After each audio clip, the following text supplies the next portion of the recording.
very, very selective and give it a highly powerful but a selective mandate. I would therefore plead for that. And this is something on which I would urge the drafting committee to take a careful look. Would Mr. Swaraj like to come in at this stage? And Mr. Ramakrishnan made a very important point about it. Yes. Vinitaji. Thank you very much, sir. As you will see in the reference material, the issue of whether the Prime Minister should be included within the ambit of the Lokpal bill was gone in through also by the second ARC, and we had also concluded, for various reasons given, that the Prime Minister should be kept outside the ambit. When we were discussing this, it was also a point of view was expressed that in the Westminster model, the Prime Minister is one among equals, is the first among equals. So if a minister can be removed, why not the Prime Minister? But of course there is, as we all know, an inherent difference there. A minister can be removed by the President on the advice of the Prime Minister. Prime Minister cannot be removed by the President as long as he enjoys the majority of Parliament. And so therefore we felt that if the Prime Minister is indeed guilty of any serious indiscretion, the best judge of that should be Parliament. I think if we do anything otherwise, the government's viability will be eroded, as also the supremacy of Parliament. So far as keeping the high judiciary out of it, we didn't deliberate on that, but what we envisaged was another body, accountability sort of institution for the high judiciary. As Mr. Swarajji has quite rightly said, there will be so many constitutional amendments, Article 32, 136, etc., that the whole thing would get bogged down. And there's another issue, and I hope it's not a very naive question. The Lokpal would be the first court of fact. Surely there would be an appeal against what they say. So wouldn't that logically be the Supreme Court? I'm not very clear.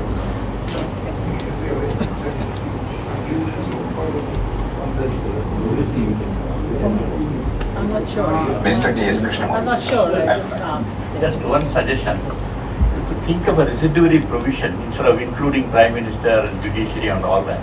Just say any matter of urgent national importance beginning on corruption and sin. That could be given, that jurisdiction could be given instead of specifying who should be. That to be decided, sorry, didn't get It should be decided by the Lokpal and the members. Capital jurisdiction. Mr. Swaraj. No, but there are different views. I don't want to repeat what I said. About this Krishnamurthy, I think that we parallel jurisdiction, I think that will lead to some problems. My main point is, I agree with you, we are starting with this Lokpal. He must select a mandate.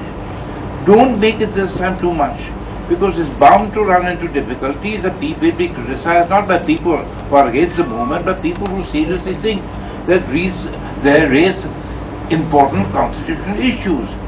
It may, I think it would lead to amendment of the Constitution. It will require Judges Inquiry Act, of course, legislation we can strengthen it. But with the accountability bill, if that is passed into law, and in Convention of UN you can always have reservations, there's no problem about that. I think at this stage, if nothing else for pragmatic reasons, for early passage of the law, don't include clauses which are bound to be controversial and which will delay its passage in Parliament. Nikhil, Mr. Prakash Singh and Nikhil Day. Mr. Prakash. At the outset, I would like to say that while I am fully with the India Against Corruption movement, but this is a chapter where I feel somewhat uncomfortable. I would like to preface my remarks by some general observations which are absolutely necessary for understanding of the functions of the Lokpal assigned here. You see, reading of the Jan Lokpal bill gives an impression that nothing is working. All the institutions, the existing institutions have become dysfunctional, and therefore we require a very, very strong Lokpal. Well, agreed. But the point is, the Lokpal institution cannot substitute or replace so many other institutions and agencies which are already there. And I mean, to illustrate, every state has a vigilance organization. Every state has a CID. Every state has an economic offences wing. You know, these institutions have been made dysfunctional deliberately by the political executive by not giving them administrative support, financially choking them, packing them with the wrong heads of organizations, posting corrupt officers to those organizations who would not submit reports against the ruling party.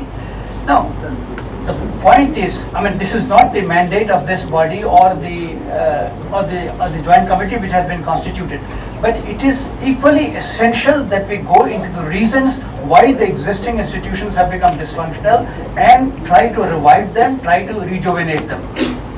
Because, having said that, now I come to the Lokpal. You see, such sweeping powers have been assigned to the Lokpal that, as some people have said, that we are creating an anti-corruption czar. One commentator said, are we going to have an Ayatollah of anti-corruption? But these remarks have been made by very distinguished commentators. Now, let us not, and I personally am uncomfortable with any institution where too much of power is concentrated in a single individual. Because having seen the way Indian democracy functions, I mean, our executive has developed an expertise and a genius for subverting institutions.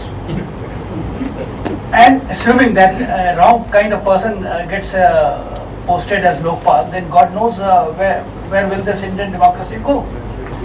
Therefore, I would suggest that while we need a Lokpal and we need a strong Lokpal, but we should be very selective, as has been very rightly said, and we should not cast the net so wide that we are not able to manage.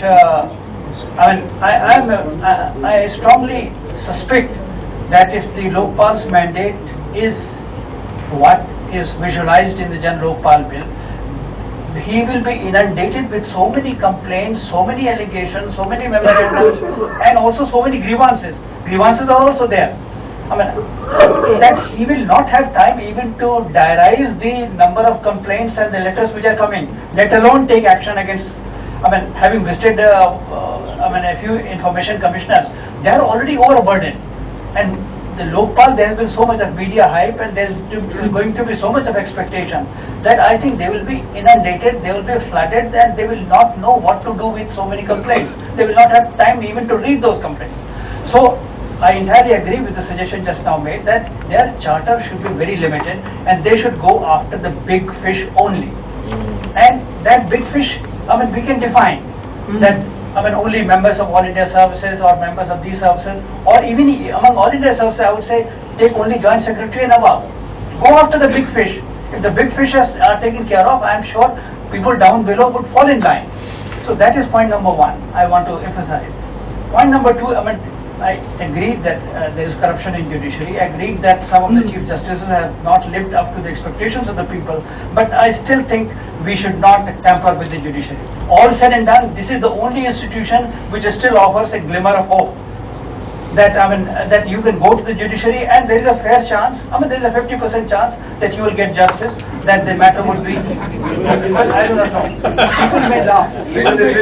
Praise is the worst form of retribution. But people may laugh, but still there is, as I say, the judiciary offers a glimmer of hope that this is the one institution where you can go to, because the executive has become so insensitive. They don't respond to your communication, they will not attend to your communication, they will not attend to your telephone calls. So I think let us not tamper with the judiciary, apart from the fact that tampering with the judiciary... Dr. Dev say, praise sometimes is the worst criticism. And the judiciary, I mean, it is not that judiciary is to be let off the hook, but there has to be different, separate mechanism apart from the Lokpal, through Judicial Accountability Bill, through National Judicial Commission or whatever it is. Judiciary has to be taken care of, but separately. In the case of Philippines, there is Professor, they are all civil law jurisdictions. Sir, Whole concept of civil law and common law jurisdictions are different. Sir, you know that. In Philippines and in Thailand, I found that if there is any case of say against officials and public office holders, then the ombudsman investigates the case, because here I find a strong case, because ordinarily such cases cannot be thoroughly investigated against powerful politicians and very, very senior bureaucrats, I'm sorry to say here. But once he finds there is something that he finds, there is evidence, then that matter is sent to the National Counter-Corruption Commission. So this is one thing. Similarly, I have found that we can also think of like a separate Judicial Accountability Commission. That idea is emerging. Second thing which I wanted to say here is regarding the Prime Minister's office.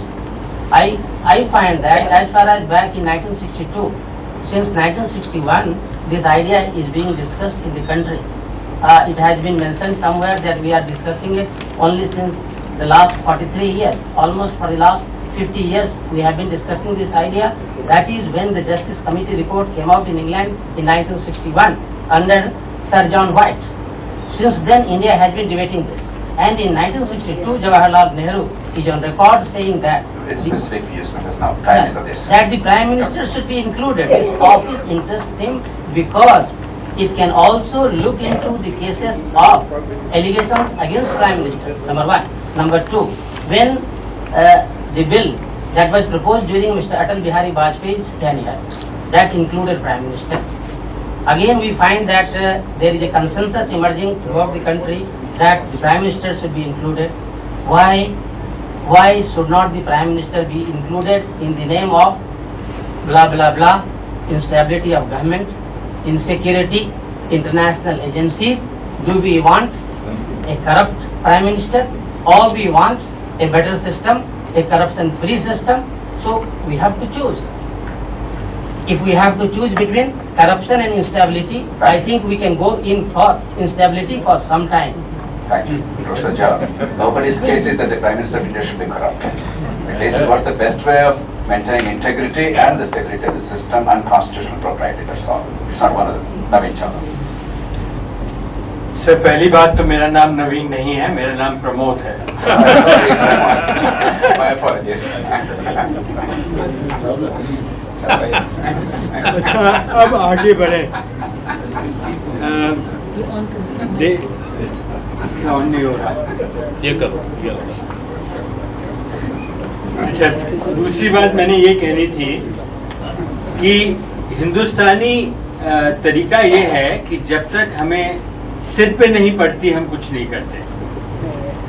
अभी देखिए कि ये जो जन Lokpal bill है और जो UN convention का साइनिंग है, it's been running neck to नेक।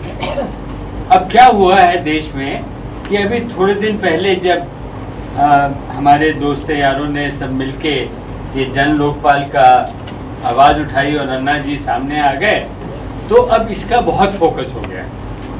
पर ये देख लीजिए कि the fish head is rotting in this country. हमारे जो लोग इस देश को चला रहे हैं वो एक किस्म के मछली है जो जिसका सिर अब रॉट कर रहा है। तो और जो ब्यूरोक्रेट्स हैं वो तो बचे हुए हैं सेक्शन 6A से और still convicted, you are not you can remain in office.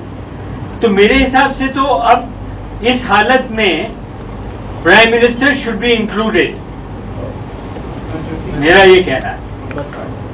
Thank you, Mr. Arora, then Raghunandan. Anybody else who has Mr. Baba, Madhukeshwar? Okay, we'll take it on then. My suggestion is that judges should be excluded for the simple reason, as Sori rightly said, that otherwise there is need for constitution amendment.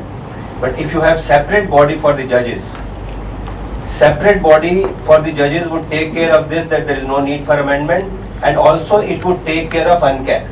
You can tell UNCAC that judges are not excluded, judges are there.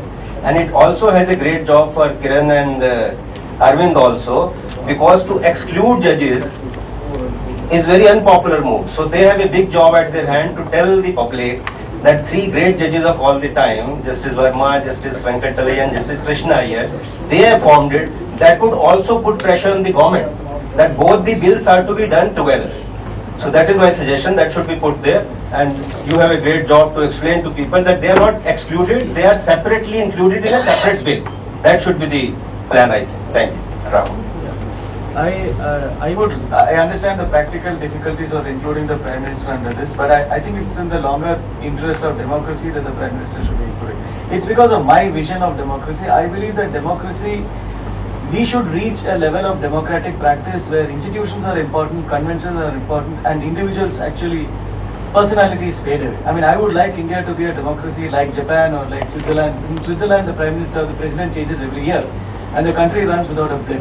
So I am just hoping that if we take this step, I go so far as to say that yes, if it means temporary instability for some time, I think it is still in the longer term interest of democracy that the Prime Minister is included.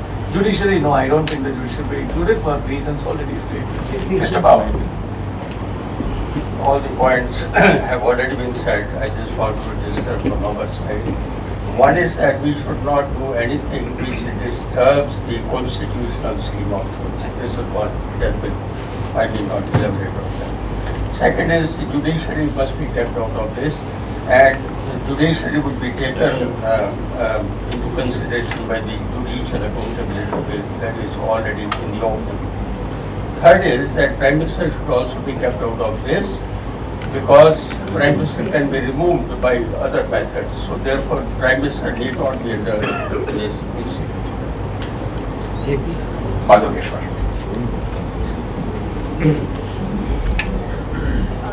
I endorse keeping out the judiciary, but I think the Prime Minister's office needs more careful deliberation, simply because we know suitcases are delivered directly there. I mean, it does not have the same status as the judiciary, where there would be genuine conflict of interest.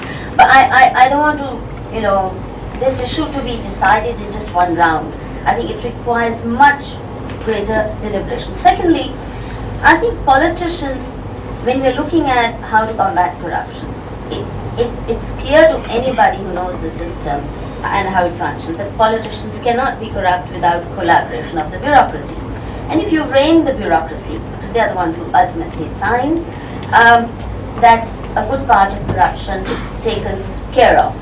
Now, the other thing I think we need to the grievances part. All of it is not due to corruption.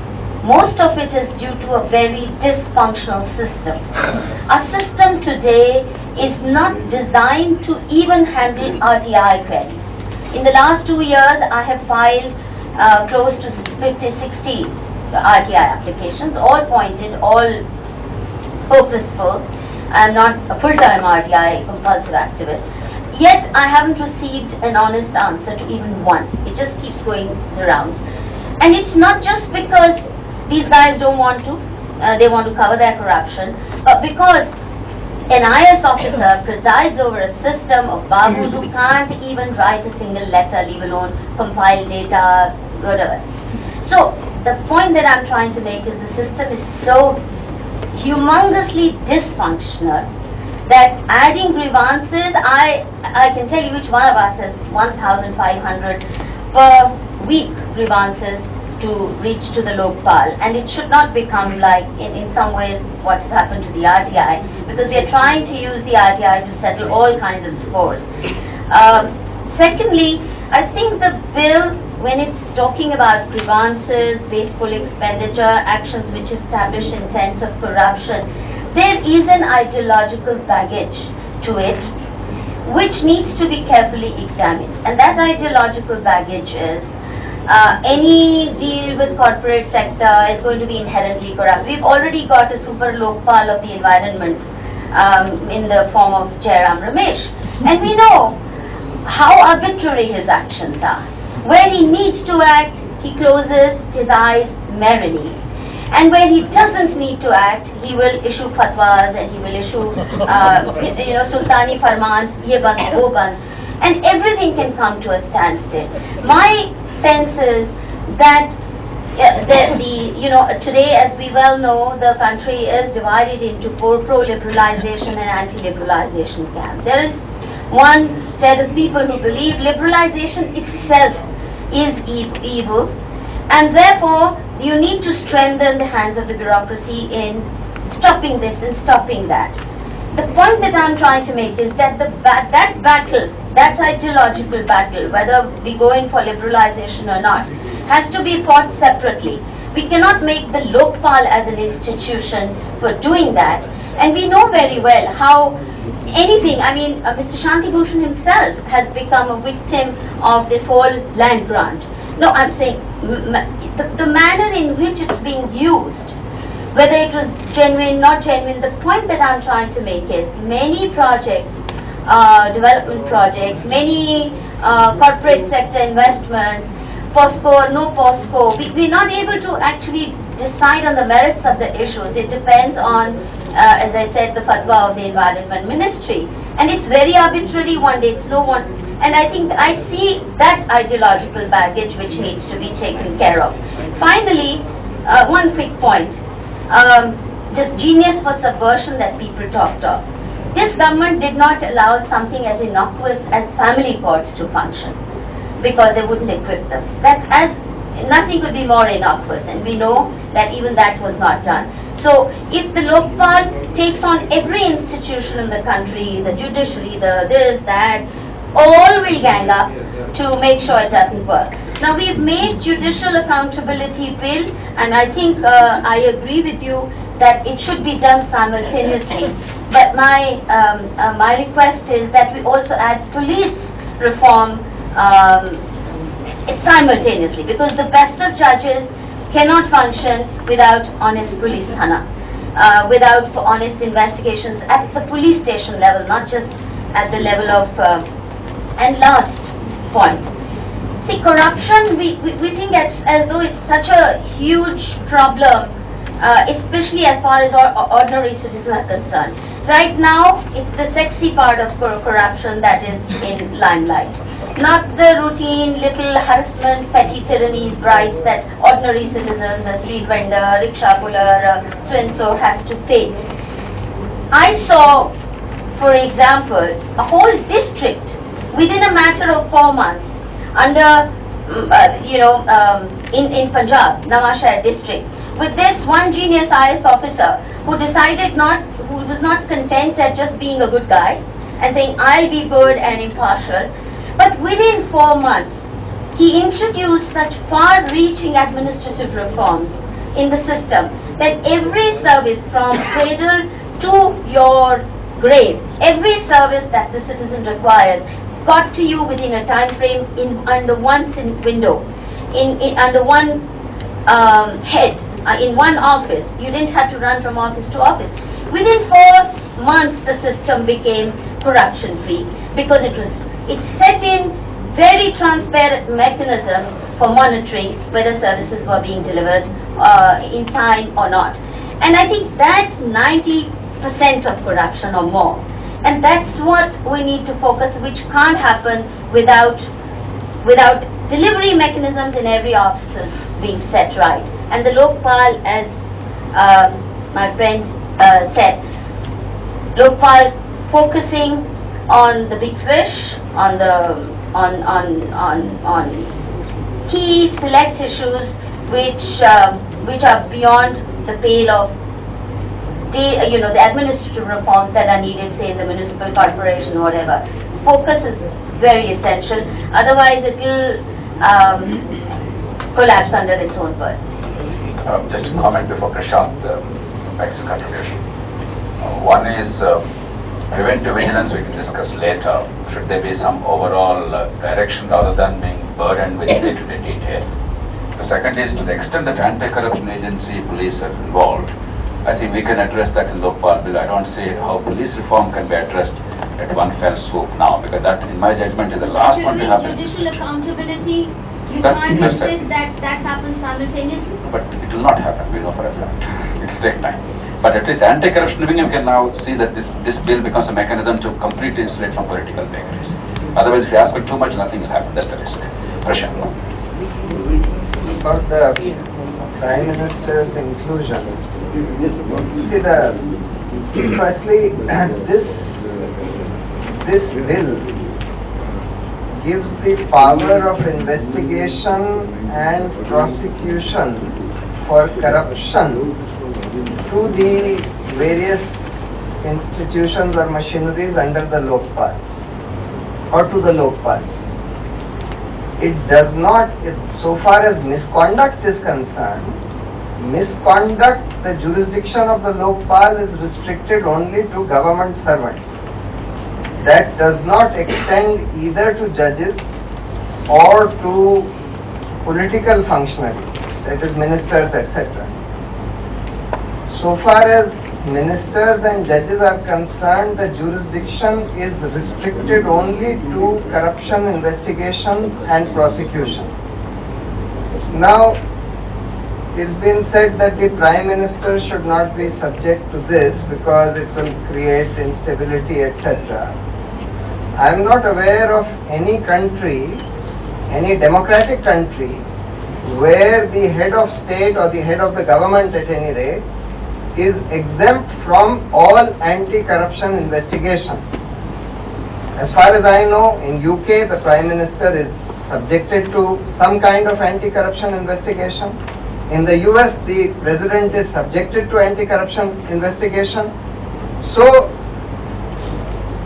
are we suggesting that the Prime Minister's office is such that the Prime Minister cannot be subjected to any corruption investigation at all? And if he has to be subjected to some kind of anti-corruption investigation, which is the institution to do that? And what better institution can you have than the Lokpal, which is selected at the highest level in a manner so as to make it the most credible possible institution.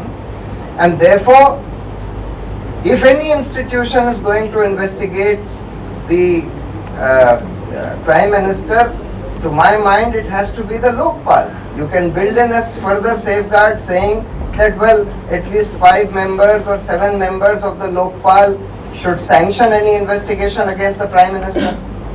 Yes, sir. Would you see under the present law, nobody is exempt from charges of corruption. Mr. Narasimha Rao was prosecuted for a charge which ultimately didn't stand. Sanction and the present system, anybody can seek permission to prosecute the Prime Minister for accepting a bribe. The President has to sanction him, the sanctioning authority. Now, this system exists. Nobody says that today, if the Prime Minister takes a bribe, he is immune from the law. The law has not given any immunity, like the office of the Governor and the President. There is no immunity to the Prime Minister. But bringing him with this mechanism is what we are debating. What remains outside it is not going to be annulled. We are not recommending put in a constitutional provision for immunity to the Prime Minister. So therefore the only question is whether the President should sanction the prosecution of the Prime Minister or whether the Lokpal should sanction it. Whether a 5-member bench of the Lokpal should sanction it. And to that question, to my mind, there cannot be 2 answers. For the President to sanction the Prime Minister's prosecution is by far the most serious conflict of interest. Yes, I agree with By that. far the most serious conflict of interest. The whole object, in fact the very raison d'etre of this whole Lokpal exercise is to create an institution which will be independent of the government so that it can investigate corruption of the government at the very highest level. This is the whole raison d'etre. And if you say that the Prime Minister cannot be investigated by such an institution, that means that the Prime Minister cannot be investigated at all. You are virtually de facto giving immunity to the Prime Minister from investigation. If you adopt that as a principle that, look, the Prime Minister's office is such that it has to be given immunity from any kind of investigation for corruption, that's a different proposition altogether. One can discuss and debate that proposition, but I don't think that proposition is accepted in any democratic country anywhere in the world so far as I am aware of. That the head of the executive is immune from any kind of investigation for corruption. So far as the judges are concerned, this is not the body which is going to investigate charges of misconduct against judges, and therefore no constitutional amendment is required. All that it seeks to do is, in effect, it overrules the Veeraswamy judgment. It says that instead of investigation, today a sub-inspector can investigate a judge of the higher judiciary, with the prior written permission of the Chief Justice of India. We have found that that involves serious conflicts of interest in many cases. We have found that in many cases, Chief Justice of India may have appointed that judge against whom that corruption complaint has come. Chief Justice of India may be a friend of that judge. If it is a complaint against a Supreme Court judge, Chief Justice of India is a professional colleague on and off the bench of that judge. Institutionalize that system by saying that should be decided by a committee of judges Supreme Court, and then the internal mechanism is different from outside scrutiny. That's what. Now the question is, the issue that has often said is that the judiciary cannot be made accountable to any outside body or any independent body except to itself. Now this is a proposition to my mind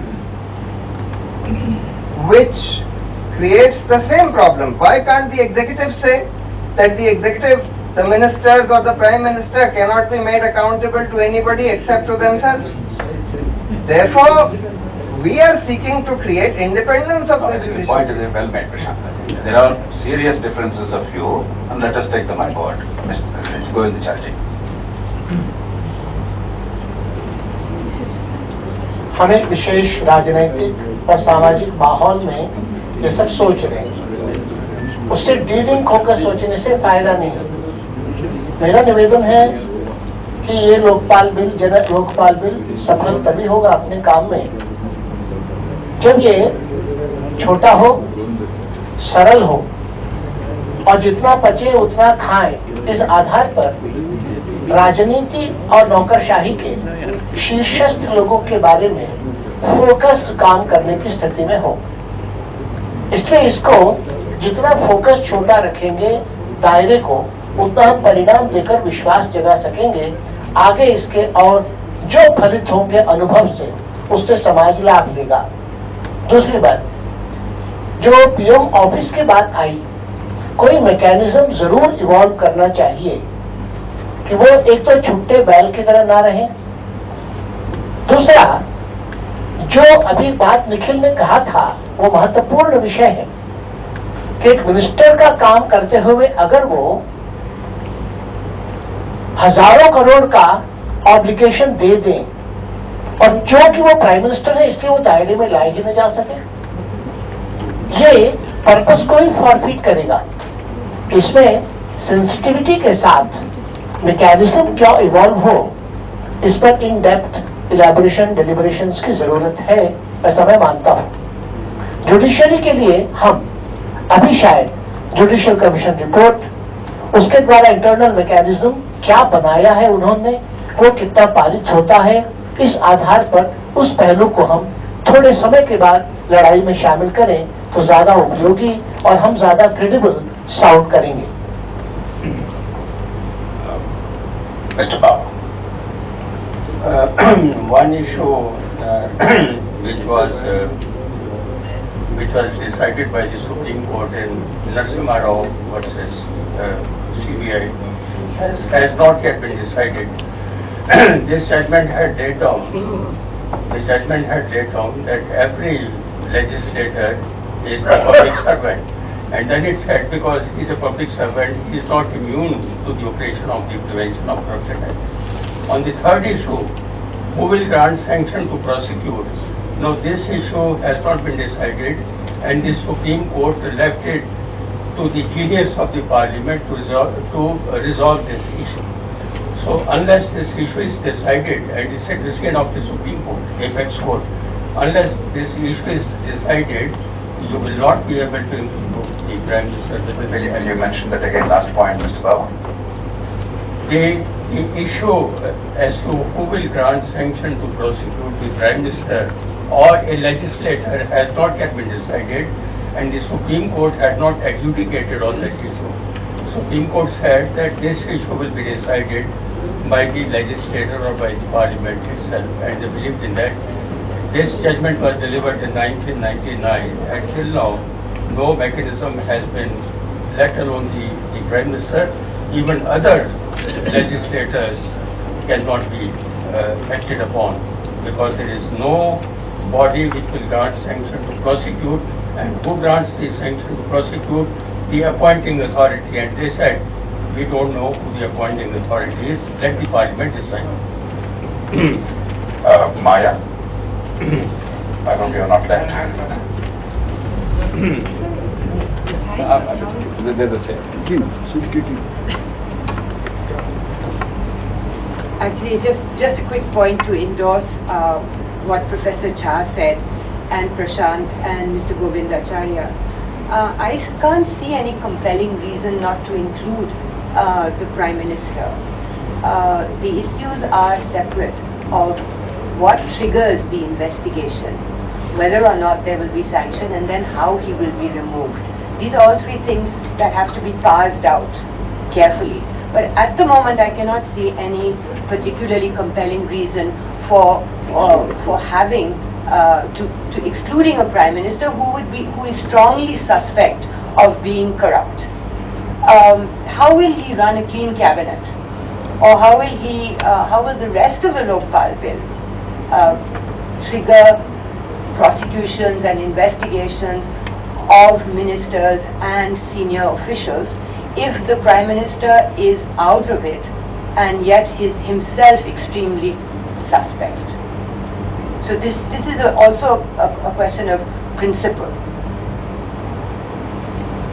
Any other views on this point, Devaki ji? No, I thought you were collecting opinions on that issue, and so it's not as serious, not the kind of people who already asked, but I just thought opinion-wise, I'm worried after hearing Soli and Justice Venkatachala and others, whether this idea of including Prime Minister and Judiciary won't raise other questions like Soli said with constitution and so on. So I was going to opt for the side of excluding them, and also for a minimalist Lokpal, a Lokpal which does very little, very focused.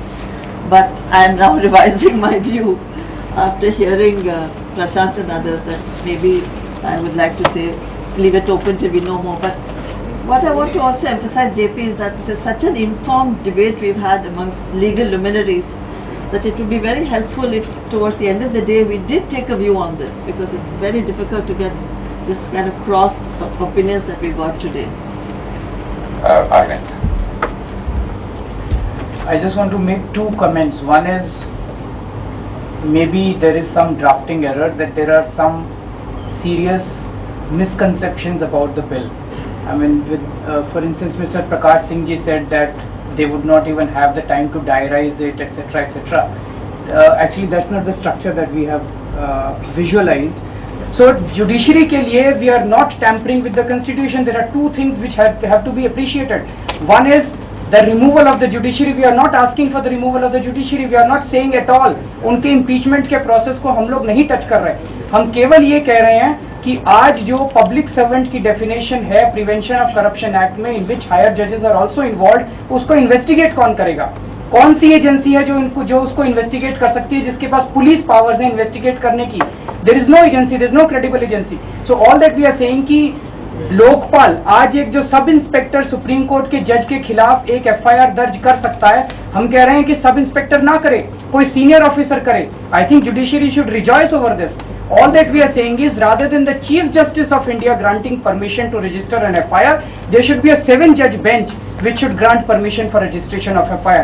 I don't know why there should be a problem in that. We are not doing anything else. और कुछ हम नहीं कर रहे हैं.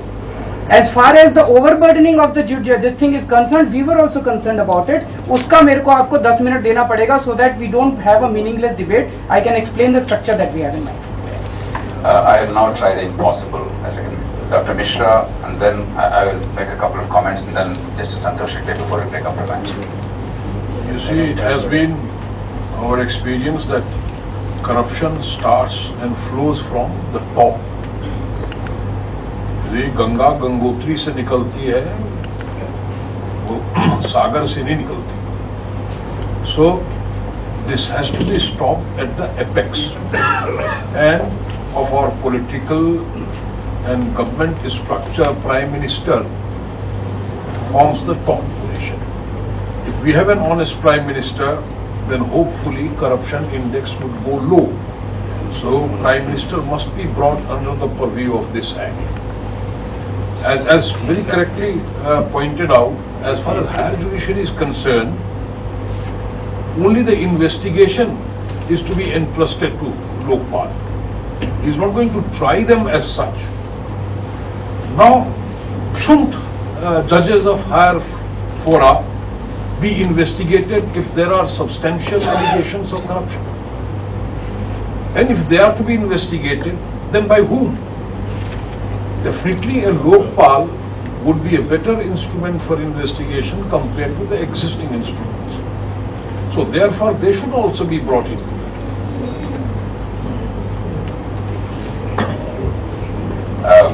So let me try and do something impossible. There are extremely strong views.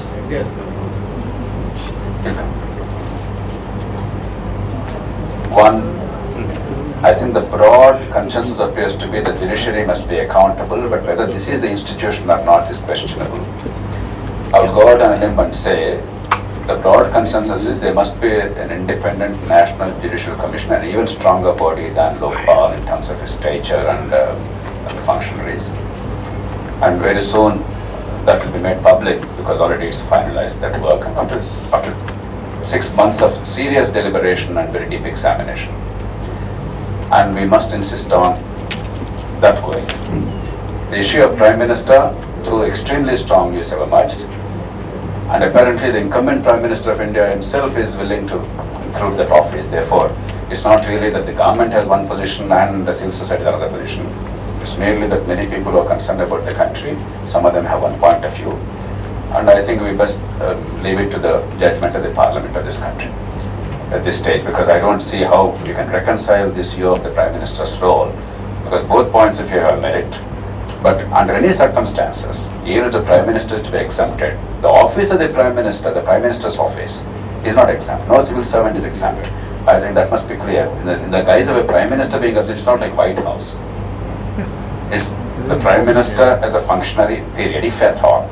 But even that is questionable, and let's leave it to the future. I don't think that any reconciliation of this is possible today in this short thing. Mr. Justice Hegde will have to leave in the afternoon, so some of the points in relation to other issues, if he could make them in the light of his vast experience as Lokayukt of Karnataka, that would be of great value. Then we'll adjourn for lunch. Lunch time is now reduced to 45 minutes or 40 minutes. Thank you, Chair. I just want to explain, because some of the people here have a doubt whether the General Lokpal bill has created a monster, or will it be able to take on all these issues which have been referred to in the General Lokpal bill. As Mr. Shantibhushan ji has explained, it can never be a monster because all its orders are judicially reviewable by the Supreme Court and the High Court. Therefore, that will be a fear which will not be, it's not correct. Now, coming to the question of whether the Lokpal should be investigating only some higher level officers and stop at that and not going to the complaints of or allegations of misconduct or grievances and other things. I feel what is suggested in the General Lokpal bill is correct, it's necessary thing. For example, in Karnataka, we have that provision, and as a matter of fact, the work Karnataka Lokayukt does, only 10% of it is the anti-corruption job. Media gives a huge prominence for it, and we are known as an anti-corruption body there. Really, that's not so. 90% of our work is attending to the allegations and grievances of the people, and that way we can help many people who are really suffering for want of real good governance. Therefore, we want that concept to be included in the center also, and make all, not only the members of parliament and ministers as projected in the Sarkari Lokpal bill, we want all the bureaucrats to be included right to the bottommost level, because it is they who harass the people much more. To give you an example at this stage itself, take for example the postman. In Karnataka, there are various schemes of pension. old age pension, widow's pension, handicap pension and everything. To get the pension itself is extremely difficult. But after getting the pension ordered, then when the money is taken by the postman to deliver, he has got a percentage to be given in that. And if you don't give him the percentage, he says address is not found at the time of delivery and the money goes back. So nobody wants to do it.